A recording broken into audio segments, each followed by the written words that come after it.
জমে উঠেছে আইপিএলের পয়েন্ট টেবিল। শেষ চারের লড়াইয়ে লড়বে কোন চারটি দল? তবে চলুন জেনে নেওয়া যাক পয়েন্ট টেবিলে কোন দলের অবস্থান কত নম্বরে।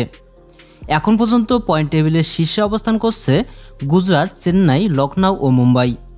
এ চারটি দল এখন পর্যন্ত 13টি করে ম্যাচ খেলেছে। তাদের পয়েন্ট যথাক্রমে 18, 15, 15 ও 14।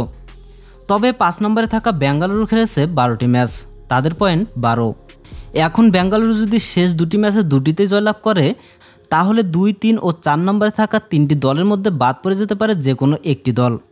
আর এক্ষেত্রে বাদ পড়ার সম্ভাবনা বেশি রয়েছে মুম্বাই ইন্ডিয়ান্সের। আর যদি বেঙ্গালুরু একটি ম্যাচ জিতে এবং মুম্বাই শেষ ম্যাচে হেরে যায় তাহলে রান রেটের দিক থেকে এগিয়ে থাকবে বেঙ্গালুরু, সেক্ষেত্রেও বাদ পড়ার সম্ভাবনা মুম্বাই ইন্ডিয়ান্সের। তো দর্শক, আইপিএলের শেষ চারের লড়াইয়ে কোন চারটি দলকে দেখতে চান আপনারা? অবশ্যই কমেন্ট করে জানিয়ে দেবেন আমাদের ভিডিও কমেন্ট বক্সে। ধন্যবাদ।